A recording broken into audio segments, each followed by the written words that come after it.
Halo Tribuners, selamat sore dan apa kabar Anda? Senang sekali saya Putri Utami kembali menyapa Anda di Ambon hari ini, edisi Jumat 30 Januari 2026, di mana selama beberapa menit ke depan kami akan menghadirkan sejumlah informasi terbaru dari beberapa daerah di Maluku untuk Anda.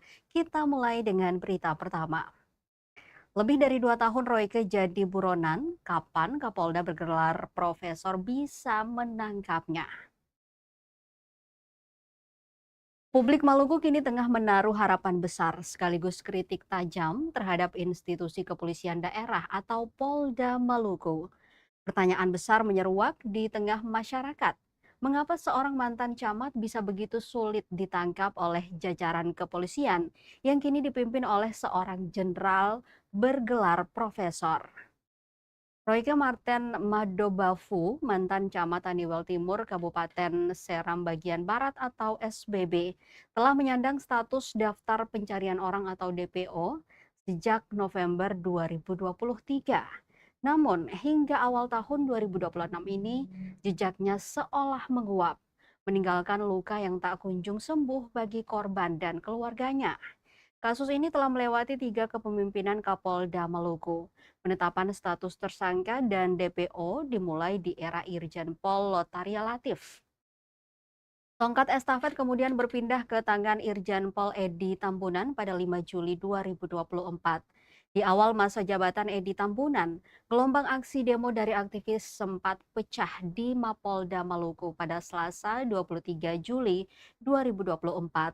Meski saat itu Edi telah memerintahkan jajarannya untuk serius memburu Royke, sang DPO tetap melenggang bebas hingga akhir masa jabatannya pada Agustus 2025. Kini, kursi kepemimpinan diduduki oleh Irjen Pol Profesor Dr. Dadang Hartanto. Gelar profesor yang disandangnya menjadi tumpuan harapan bahwa pendekatan strategis dan intelektual Polri mampu mengakhiri pelarian Royke. Namun, sejak Agustus 2025 hingga saat ini, belum ada titik terang yang nyata. Tak hanya posisi Kapolda, dua perwira yang menjabat sebagai Direktur Reserse Kriminal Umum atau Dirkrimum pun dinilai tak berdaya. Kombes Pol Andri Iskandar menjabat saat kasus dilaporkan hingga penetapan status DPO. Kemudian Kombes Pol Dasmin Ginting melanjutkan perburuan, namun hingga kini Royke belum juga diciduk. Royke bukan sekadar buronan biasa. Ia adalah tersangka kasus tindak pidana kekerasan seksual sesuai Undang-Undang Nomor 12 Tahun 2022. Peristiwa keji ini terjadi pada 9 Juli 2022 dengan modus mengajak korban seorang siswi SMK berinisial A untuk jalan-jalan menggunakan mobil. Royke justru melancarkan aksi bejatnya di kawasan Gunung Malintang Piru, dekat kantor DPRD SBB. Tak berhenti di situ, pelaku juga mengambil foto tanpa busana korban untuk dijadikan alat ancaman agar korban tutup mulut. Tindakan ini menambah daftar panjang trauma yang harus dipikul korban selama hampir 3 tahun terakhir.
Tribuners 5 bulan berlalu, rumah rusak di Desa Hunut masih belum tuntas diperbaiki.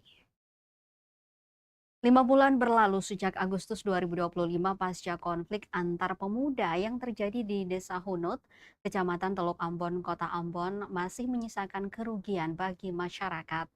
Kerusakan ringan, sedang hingga berat harus dirasakan masyarakat yang terdampak. Kebijakan keamanan, prosedur pendataan hingga anggaran perbaikan dikucurkan pemerintah untuk warga Desa Hunut.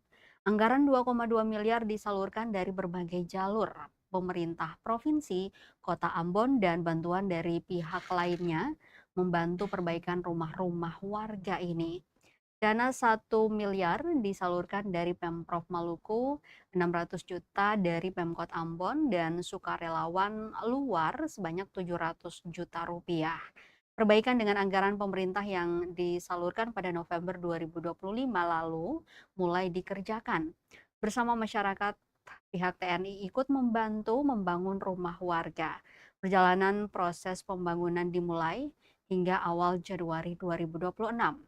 Gubernur Maluku Hendrik Lewerisa dan Wali Kota Ambon Bodewin Watimena mengunjungi warga Desa Hunut. Kunjungan ini sebagai tanda pembangunan telah selesai dilakukan. Kerusakan berat, sedang hingga ringan telah dikerjakan. Namun di balik itu ada sejumlah masyarakat yang belum mendapatkan keadilan. Keluhan warga rumah rusak ringan belum mendapatkan bahan bangunan. Sejumlah warga terdampak yang mengalami rumah rusak ringan belum dijamah dengan baik. Keluhan ini disampaikan mereka karena material bahan maupun pengerjaan belum kunjung dilakukan. Kondisi rumah yang hanya ditutupi sepotong triplek, bahkan ada yang harus tinggal dengan kondisi pintu yang rusak. 8 warga harus mengeluhkan situasi ini, 2 diantaranya baru mendapatkan triplek, sedangkan 6 diantaranya belum ada material. Masyarakat terdampak Anastasia Lubis, Roni Sopacua, Yongki Patipeluhu, Philips Ohelo, Welem Nusi, Martinus Tahalea, Zakaria Pati, dan juga Billy Tahalea mengalami rusak pada bagian pintu 13 unit mulai dari pintu kamar dan pintu depan, jendela 28 unit, dan plafon rumah.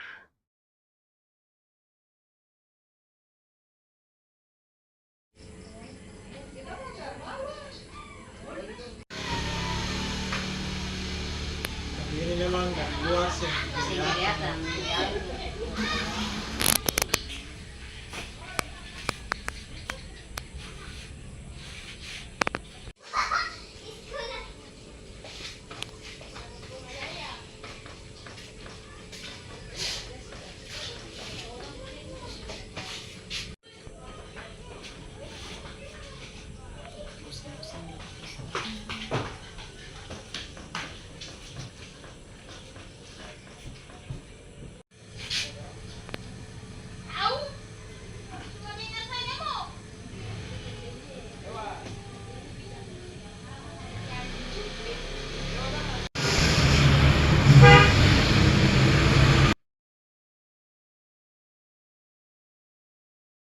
Informasi lainnya Tribuners, perbaikan dan rehabilitasi RTLH di Kota Ambon, Desa Batu Merah terbanyak. Desa Batu Merah menjadi kawasan yang mendapatkan perbaikan dan rehabilitasi rumah tidak layak huni atau RTLH terbanyak tahun 2025. Sebanyak 17 rumah telah dibangun baru dan direhabilitasi menggunakan dana APBD provinsi dan kota. Rehabilitasi RTLH menggunakan APBD provinsi sebanyak 3 unit. Perbaikan baru dan rehabilitasi menggunakan dana APBD Kota Ambon sebanyak 14 unit rumah dilakukan dalam 2 tahap.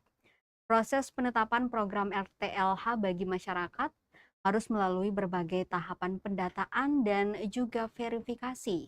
Salah satunya melalui indikator pendataan awal, yakni masyarakat yang berpenghasilan rendah dan terdata dalam data tunggal sosial ekonomi nasional atau DTSEN melalui desa, negeri, dan kelurahan. Hasil ini berdasarkan verifikasi melalui 37 indikator, melalui surat keputusan atau SK dari Kementerian Perumahan dan Kawasan Permukiman atau PKP Republik Indonesia. Selanjutnya, melalui Dinas Perumahan Rakyat dan Kawasan Permukiman atau Disperkim Kota Ambon, akan menerima surat keputusan yang sudah tertera nama penerima bantuan RTLH.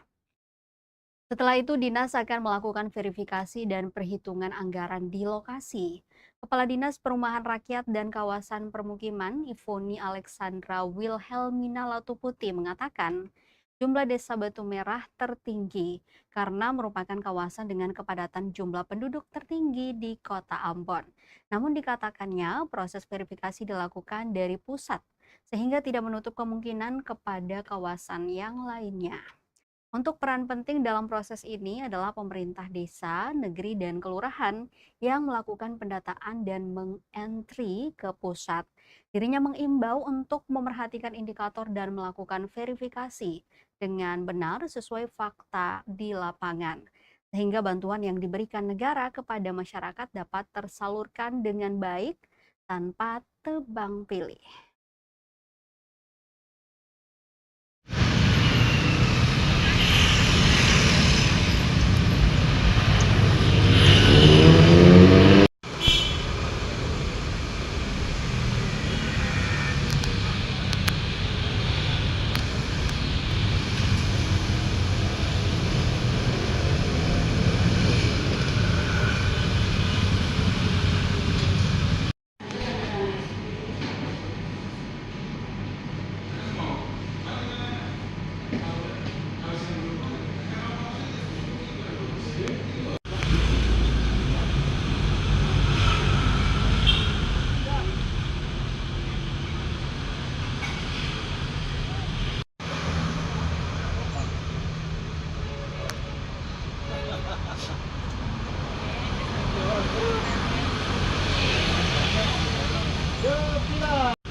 Dari Kota Ambon kita ke Maluku Tengah, Tribuners 1749 P3K paruh waktu Pemda Maluku Tengah terima SK.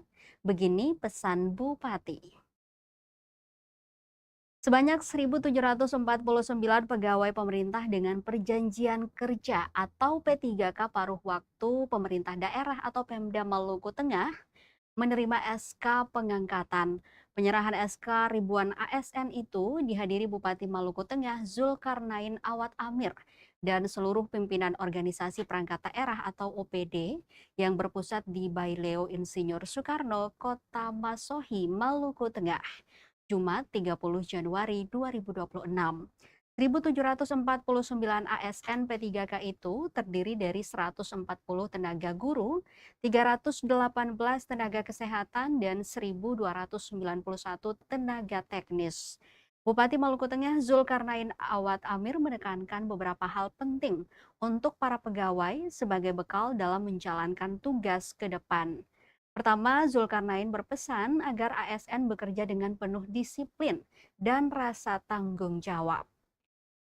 Bupati Bang Ozan juga menekankan agar para pegawai menjunjung tinggi loyalitas bukan saja kepada individu, melainkan kepada institusi, kepada negara, dan kepada masyarakat yang dilayani.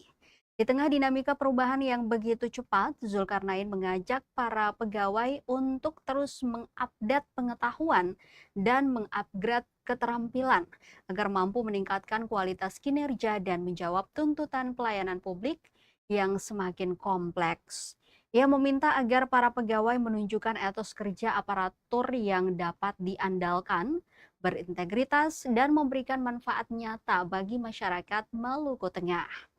Menurut Bupati, jumlah P3K paruh waktu yang cukup besar bukan sekadar angka, tetapi merupakan kekuatan strategis dalam mendukung penyelenggaraan pemerintahan, pelayanan publik, serta pembangunan di daerah.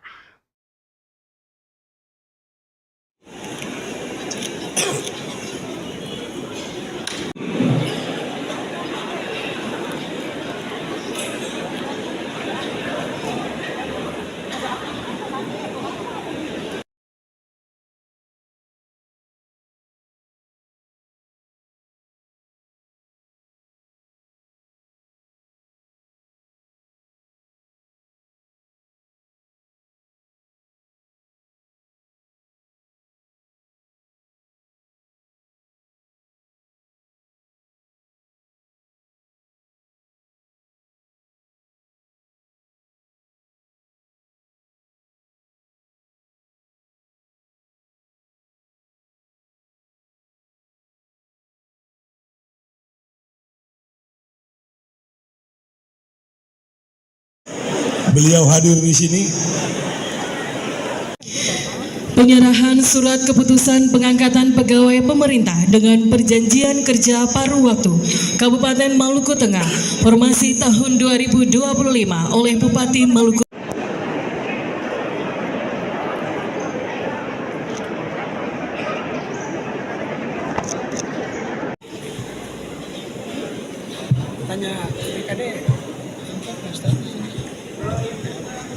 Mohon perkenan Bupati Maluku Tengah. Hadirin yang kami hormati, Bupati Maluku Tengah tiba di tempat acara Saat Indonesia Raya.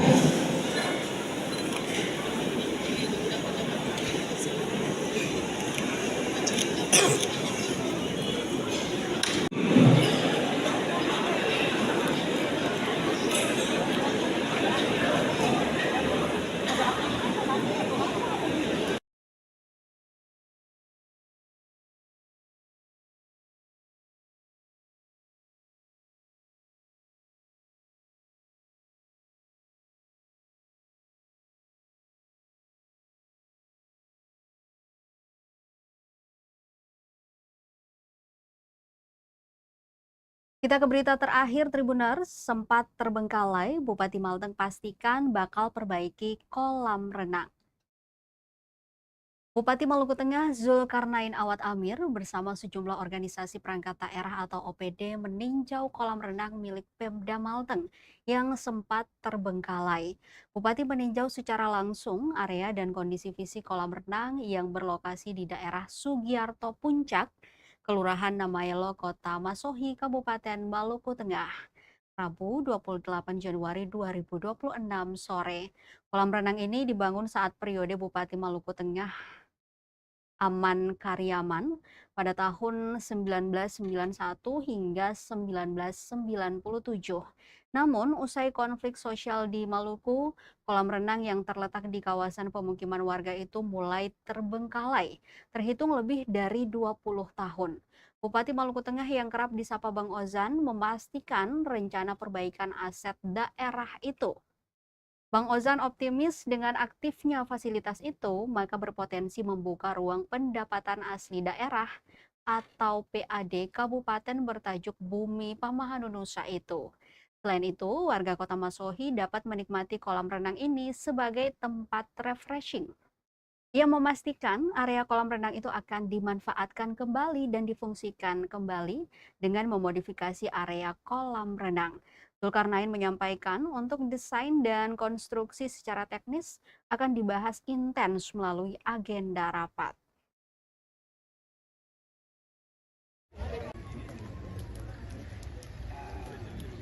Bisa seperti itu naik ke sini. Nah, ditarik. Tapi kalau dulu itu Awasin kamu jatuh situ. kalau mau lihat situ memang ada petalut patah. Masalah gara-gara potong kayu sini. Nah, ini saya buka pertama itu yang ini. Nah, ini yang Pak Bupati masuk tadi lewat sini. Bisa juga kedua. Yang ini nih, yang sudah aman.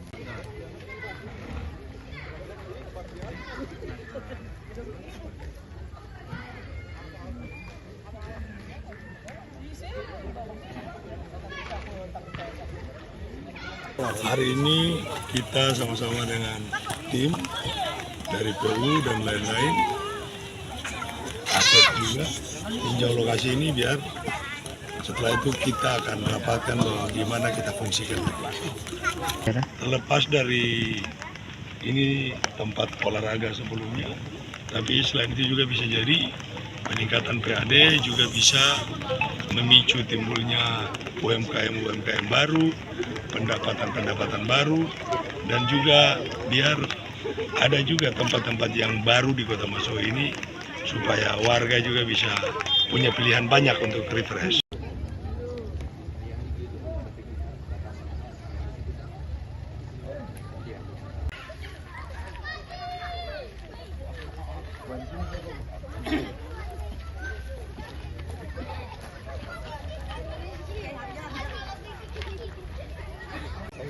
Ini air yang dari belakang PU sama di Samsat, Pak. naik ke sini.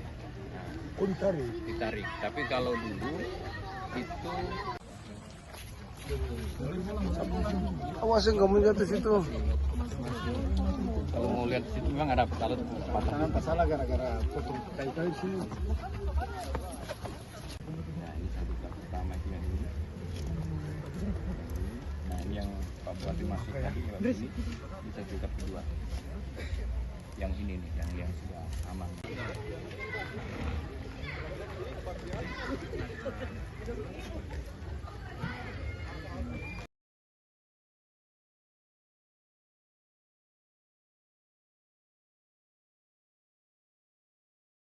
Tribuners, informasi dari Mas Sohi Maluku Tengah tadi sekaligus mengakhiri perjumpaan kita di Ambon hari ini.